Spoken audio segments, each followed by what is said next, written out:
अस्सलाम वालेकुम, कैसे हैं आप साहब। उम्मीद है आप सब खैरियत से होंगे।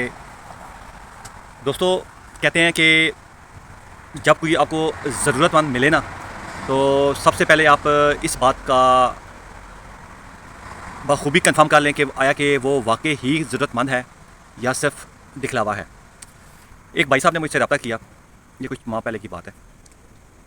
बड़ी अच्छी सलाम दुआएं मेरी उनके साथ। तो उन्होंने कहा, यार मेरा एक फ्रेंड है, उसके रिलेटिव हैं, तो वो लड़का है यार, उसे उसका काम करता है, दुबई की कोशिश करते रहे, उसका काम नहीं बना। अज़रबैजान में यार उसे कहते हैं लड़का अच्छा है, मेहनती है, काम आप इसका कर दें। तो मैंने कहा चलें, मैं पता करके बताता हूँ आपको। वो सारा इन्फॉर्मेशन दी, लड़का यहाँ आ गया।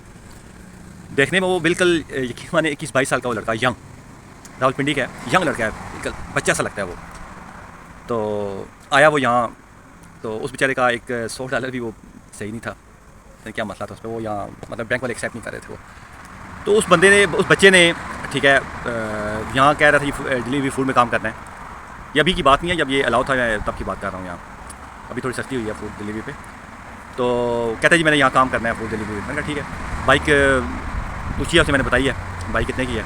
उसने कहीं घर में बताया, तो मैं बैठा हुआ मेरे सामने था वो, उसने रोना शुरू कर दिया।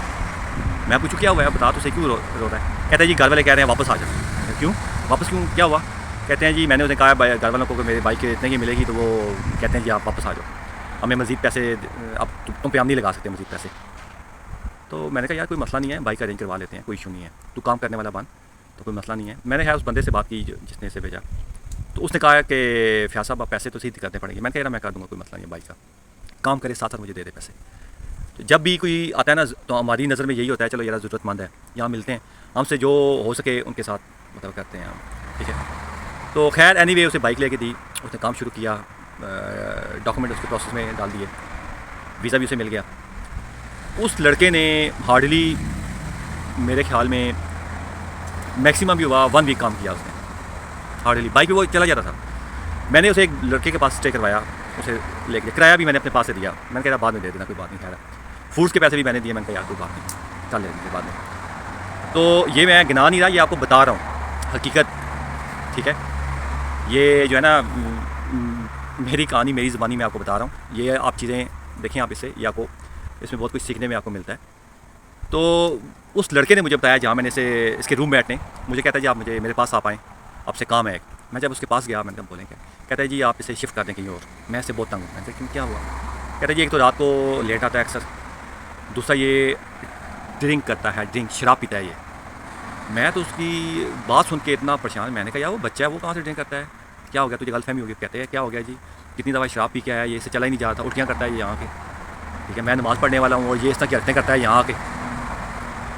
दोस्तों मैंने उसकी जब बात सुनी है, तो मैं तो पहले चुप ही कर गया हूँ। मैंने कहा ये कैसे हो सकता है यार, इतना छोटा सा बच्चा शराब पीता है। वो 21-22 साल उसकी एज है, लेकिन लगती नहीं है 21-22 साल, लगता 15-16 साल का है वो। मैं इतना परेशान उसकी बात सुन के, खैर मैंने उसे कहा यार मैं मिलता हूँ उसे।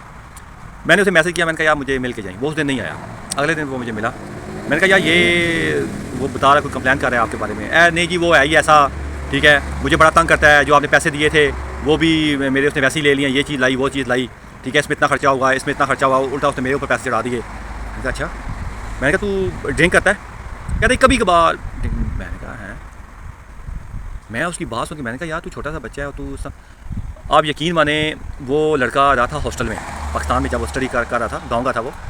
तो उसे घर वालों ने स्टडी के लिए, अच्छी तालीम के लिए वहाँ किसी शहर में हॉस्टल में मतलब उसने स्टे किया हुआ था, वहीं से वो अपने स्कूल जाता था। वो इंग्लिश बड़ी अच्छी वो बोलता था वो। आप यकीन माने उसने अपने ऐसे ऐसे काम मुझे बताए हैं कि मैं अब इस वीडियो में आपके साथ शेयर नहीं कर सकता। ये बात मैं आपको हकीकत बता रहा हूँ। मैं उसकी बातें सुन के मैंने कहा यार ये तो मैंने बहुत बड़ा नुकसान कर दिया अपना, ठीक है। एक तो रिक्वेस्ट की उस बंदे के साथ, इसे यार अपने पास ठहरा, उसने ठहराया इसे।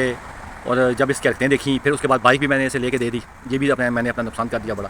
पता नहीं अब ये पैसे मुझे देगा या नहीं देगा। आप यकीन मानेंगे, जो घर का उसका रेंट पे किया था, जो फूड्स और प्लस बाइक, मुझे इनमें से कोई चीज़ भी रिकवर नहीं हुई, ठीक है। रिकवर मीन्स के ना उसने बाइक का रेंट दिया, ना फूड्स के पैसे दिए, ना, चले फूड्स का कोई बात नहीं खाया, रेंट भी उसने नहीं दिया, ठीक है। और बाइक जो है ना पूरा महीना इस्तेमाल करके वो खड़ी करके चला गया, मुझे बताए बगैर सामान उठा के अपना निकल गया वहाँ से। कहता जी मैं जा रहा हूँ, वो आपकी बाइक खड़ी है, कोई पैसे कोई कुछ भी नहीं। और जो बनते थे वो अभी तक आज तक मुझे मिले ही नहीं है, ठीक है। जब मैंने उस बंदे को कहा, मैंने कहा यार इसने तो ये हरकत की है, उसने ये हरकत की है, आप फिक्र ना करें फ़याज़ भाई, जो है ना मेरा रब्ता हुआ तो मैं उसे बताऊँगा, ये है वो है। खैर एनीवे, तो वो पैसे आज तक मुझे नहीं मिले। उसके बाद जी आप यकीन करें कि उसने ऐसी ऐसी हरकतें की यहाँ, मेरे ख्याल में, आप पता नहीं यहाँ है या नहीं है, मुझे इस बात का कोई आइडिया नहीं है। तो इसलिए दिल ही टूट गया कि ऐसे लोगों की हेल्प करने से बेहतर है कि आप किसी रास्ते में अगर आपको कोई मिल जाए ना, ठीक है, आप उससे जो तौफीक है आप उसे उसकी मतलब दे दें आप उसे, ठीक है। तो बाकी हम लोग कहते हैं जी हमने तो नेकी की है अल्लाह की राह में, अल्लाह हमें इसका सिला देगा, ठीक है, अल्लाह पाक सिला देता है, लेकिन अल्लाह पाक ये नहीं कहता कि तुम लोग उसकी मदद करो जो इस तरह के जानी और शराबी हों, ठीक है। तो ये हमारे साथ यहाँ होता है जी, यहाँ फॉरनर में अगर हम किसी की हेल्प करें तो, ठीक है, या हमें कोई रिक्वेस्ट करता है तो बाद में हमें पता चलता है जी ये जो हमारे साथ किसी ने रिक्वेस्ट की है उसका बाद में ये रिज़ल्ट निकला है, या हमें बाद में चीज़ें पता चलती हैं। अक्सर औक़ात ऐसे होता है। तो इसलिए जो है ना, जब भी आप फ़ॉरेन कंट्री में जाएँ तो इन चीज़ों से परहेज़ करें, अपना नुकसान ना करें आप, क्योंकि माँ बाप ने आपको पैसा दे के भेजा होता है। बाद में मुझे ये भी पता चला था कि उस बंदे ने पैसा मंगवाया था, किसी एजेंट के थे चढ़ गया था वो, उसने कहा तुझे मैं आके यूरोप भेजता हूँ, पता नहीं कहाँ टंकी लगवा के। तो पता चला जी उसने पैसे मंगवाए हैं घर वालों से, और वो भी उसका एजेंट को खा गया पैसे उसके। ये उसके मुँह के बकौल एक बंदे ने मुझे बताई थी ये बात। तो कहते हैं जी उसका तो एक और बंदा उसके साथ फ्रॉड कर गया। तो मैंने खैर आगे से कोई जवाब नहीं दिया, कमेंट्स मैंने नहीं दिया उसे। तो इसलिए जो है ना, कोशिश किया करें कि इन चीज़ों से बचें आप, ताकि आपका नुकसान ना हो। दुआ में याद रखिएगा। अल्लाह हाफ़िज़।